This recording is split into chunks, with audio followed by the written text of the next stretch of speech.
Welcome back to part 2 of our 2026 kickoff with Gary Harper. In the first half, we built the framework. Now we're tackling the heart. We're diving into the paralyzing power of fear, the 3 pillars of purpose, and what to do when your season of success is stuck on wait. If you're ready to lead yourself first so you can lead your legacy, stay tuned. The conclusion starts right now.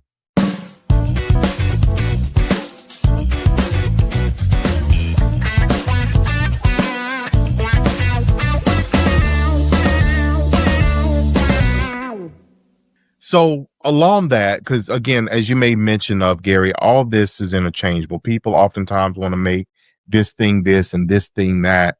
But when you look at it as a whole, the commonalities are equal among all. You want to do something or fulfill some personal goal. Yeah. You want to fulfill some business goal or whatever it may be. They all work the same. If you do this, then you will achieve it. So let's put the spin on it a little bit, but let's talk about the mistakes. Yeah. Because the mistakes are common. The mistakes that people make in either facet, whether it's their personal, hey, I want to have a family, I want to this, or hey, I want to build this business, what have you. What are the common mistakes and pitfalls, and what are some of the methods that people can employ to avoid them? Well, I mean, I think probably the biggest reason why I don't think people accomplish their vision and goals is fear. They allow the mistake of fear to show its ugly head. The Bible says do not fear over 300 times in the Bible. I think I was told one time, I don't know if it's true, but they says 365 times. Well, that makes a lot of sense if that's true, because that's how many days are in a year, right? So God's trying to give us a little bit of a hint here of like, fear is not, Bible says he's not the author of fear or confusion, right? And so if he's not the author of fear and confusion, then who is? And then why do we allow it to affect us so much? But I will tell you, I mean, I find fear is probably one of the biggest things. Like, people have fear. And so like the way to overcome fear, because I have a lot of fears, right? Like my biggest fear in the world is flying, but I'll be doing it today at 1:00. You know, I fly 5 times a week. How did I overcome that? How do you overcome your fear? Well, I always tell people overcome fear with knowledge. The Bible talks about God being the author of knowledge, not confusion. So we always have to overcome fear with knowledge. One of the reasons I'm on your podcast today, and one of the reasons why it's so popular, is you do a phenomenal job, Corwin, of what? Delivering knowledge. And what does that give people? It gives people the ability to overcome fear. And so fear has to replace with knowledge and sustain with faith. That's what we have to have. You know, I talk about, when I'm using this analogy, I think it resonates most with people. I say, you know, in 2020, COVID hit this world in a big way, and people had a lot of fear. We shut down baseball. We shut down, let's stay home, and 14 days to slow the spread, and all the other, and even some of it nonsense that's, you know, was driven out of fear. But today, I'll get on a plane, there's nobody wearing a mask. And, you know, you think about it, and you're like, I would have been ridiculed if I got on a plane, maybe even kicked off the plane 4 years ago if I got on without a mask. Why? Well, because people had fear. And today we have knowledge of the virus, so we've overcome the fear, right? And then we have faith that if we do get COVID, it's not going to be so bad. And so that's how the approach we have to take in making mistakes and how we overcome. First of all, it's don't let fear stop you. You got to keep going. Number 2, I always tell people, it's mindset. One of the biggest reasons why we make mistakes and things hold us back, not only in life, but in business, is people make statements, Corwin. They make statements that stop them. They stop their mind. And I always tell people, when you make a statement, you close the mind. You've resolved to the statement versus, and I'll tell you, some of the most intelligent people I've ever met are people who run podcasts. And the reason why is because you spend your day doing what? Asking questions. And when you make a statement, you close the mind. But when you ask questions, you open the mind. And opening the mind allows you to receive and be a conduit of information that allows you to enhance your abilities to grow. And so I always warn people, like, if you're held back, if you're struggling, you're not moving forward, you're stuck where you are, then start asking questions, because questions open the mind. And what we find, or when is people don't, they make statements. They go, I can't do this. He did it, but I can't. If I got out and run a 5K today, I'd have a heart attack. Well, is that true? I mean, maybe it is. If you believe it is, go ahead. Let's take a short break. You found the perfect property. You got the vision. Now you need the capital. At Mellifund Capital, we specialize in funding real estate deals for investors who want to build, flip, or hold and don't have the time to chase after banks. Whether it's new construction, a fix and flip, or long-term rental, we offer simple terms, fast approvals, and access to private capital. We even work with manufactured housing projects because we know what it takes to build value from the ground up. Simple. You bring the deal, we bring the money. Visit mellifundcapital.com or call 843-619-7038 to get pre-qualified today. Mellifund Capital, we fund what you build. I mean, probably is. I mean, you can manifest. My mom used to tell me all the time, Gary, be careful what you say. It might just happen. We grew up in the South, and my mom had the sweetest disposition, but she's like, boy, you better be careful what you say. It might just happen. And I thought about that for years, but my mom was using it in a way of not being negative. But that resonated with me. I'll tell you what happened one day, Corin. I woke up and I'm like, what happens if I say it and I want it to happen? So maybe I should start saying things I want to happen. And maybe I should start asking questions about the things I don't think can. And that changed the mindset, opened me up to more possibilities. Listen, man, there ain't no reason in the world a ninth grade dropout GED high school graduate should have built over 10 businesses, written 6 books, helped over 5,000 businesses around the world in 9 countries.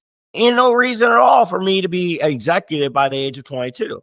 There ain't no reason for that success other than I didn't let stuff stop me and I asked questions. But God, nothing but, because it doesn't fit the traditional paradigm.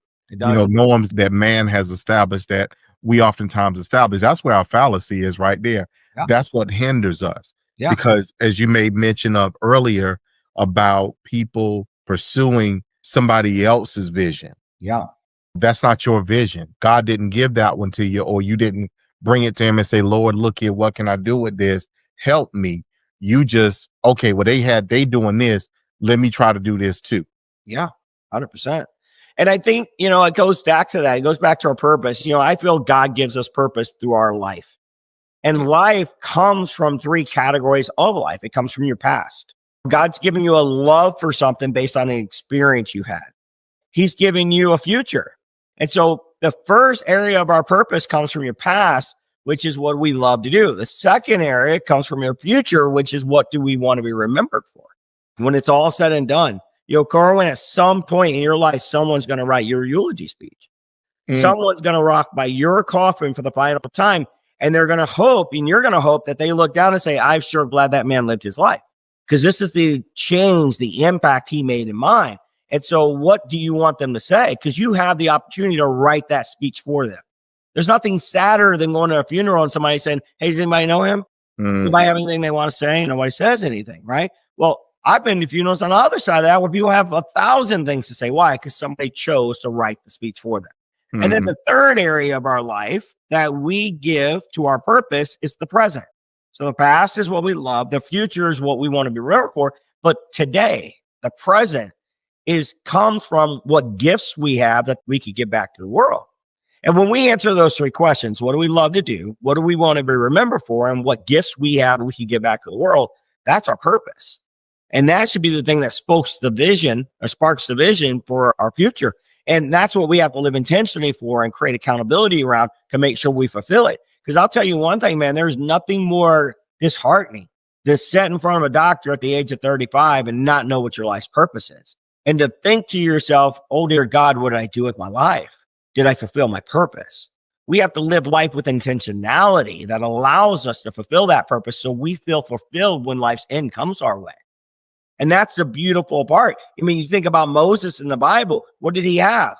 He had a purpose. He had a vision. He had a path. He had a goal. And, it didn't start off with leading the Israelites out of Egypt. It started off with building cities for Pharaoh. And it wasn't until God came to him and he says, hey, listen, Moses, I need you to lead the Israelites out of Egypt. And he says, I ain't your guy. And just like me, Corin, I didn't feel like I was qualified to be where I am today. But God is glorified in our weakness, not our strength. And that's what happened for me. Same thing happened with Moses. Is Moses said, hey, what am I going to do? I'm not your guy. I don't have the tongue. I'm not a leader. And God says, I'm going to give you a new gift. And that's when our purposes shift, right? Because he still had a love. He still wanted to be remembered. But the new gift came in and shifted his purpose. And I'll leave this with your listeners and for you today too. At any point in your life, you feel downtrodden, you feel downhearted, you feel like life's not where you want it to be. Take a long, deep look at your purpose, your past. What do you love to do? Your future. What do you want to be remembered for? But more importantly, has God given you new gifts that's changing your path? Because if he has, and you're still chasing the old vision or somebody else's vision, you're never going to feel more despondent than you do in that moment. Wow. Gary, man, that was profound. This show kind of reminds me of when you sitting in church and the pastor gets up and they got their sermon ready. And next thing you know, they off script and somebody from the congregation holler, let them use you. and then look here, there's all fire from there. So Gary, my man, thank you for that. I want to share this with you because you are talking to me. My spirit has been worn, has been weak. Let me phrase that. I ain't gonna call it weak. It has been worn and weary because sometimes the statements that you hear are contrary to the desired outcome or what is greater, right? And that wears on you when you are someone who you speak life, but every time somebody else open their mouth, it sounds like they talking from the graveyard or something, right? And it wears on you. You know it. I know you know it. And sometimes you got to get a reset. You got to get back into that space and with people who fundamentally get it and understand everything that you just said, which is we have the power of life and death, of success and failure, and of everything in not only our tongue, but in our faith, in our belief, in our actions that all coincide. You align all that together and you'll see a life beyond measure. But thank you so much for what you shared so far today. Let me share this with you real quick, because this is something you were saying this and it came down. And I actually didn't even remember this until right now. And this is something I wrote in my notes on my phone in 2011 when I got bit by the tick. I wrote the verse from Galatians 6:9. It says, and let us not be weary in well-doing. For in due season we shall reap if we faint not. And I wrote this, I said, God knows weariness comes in our life, even when we do the right thing. It could be in finances, relationships, my case, health, or anything else that we're praying that haven't seen an answer to yet, right? And I think, so here's what I wrote. I wrote 5 things. One is the Bible says don't grow weary in well-doing. Number 1, we have to do the well-doing.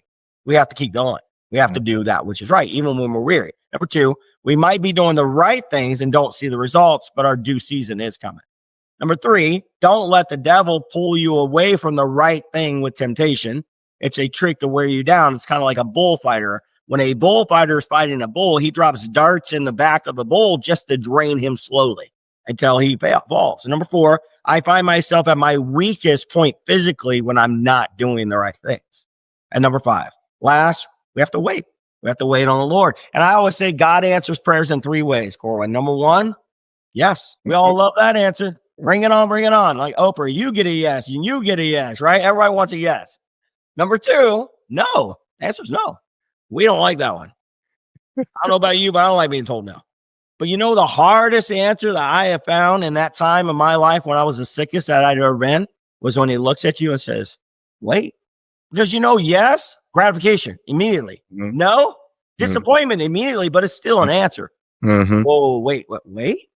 You want me to wait? Look here. Then we want to question, how long? How long I got to do this? You got to do it until I tell you to stop.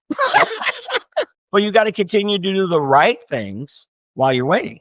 And that's the same thing in business, man. That's what the Rise Business Framework's all about. It's doing the right way to build a business. Everybody always says they grew too fast. That's why they failed.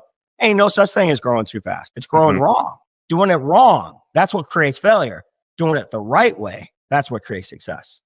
So Gary, where can our listeners go to connect? I mean, the fact that you are connected this way, which tells me fundamentally, automatically, that this is how you structure, how you advise, how you counsel. Because, I mean, look here, from the abundance of the heart, the mouth speaks. Yeah. This is you. This is who you are. So where can our listeners go to get more information about you, about the Rise framework, anything about Sharper Business Solutions, what it is that you do, your company? Where can people connect with you at?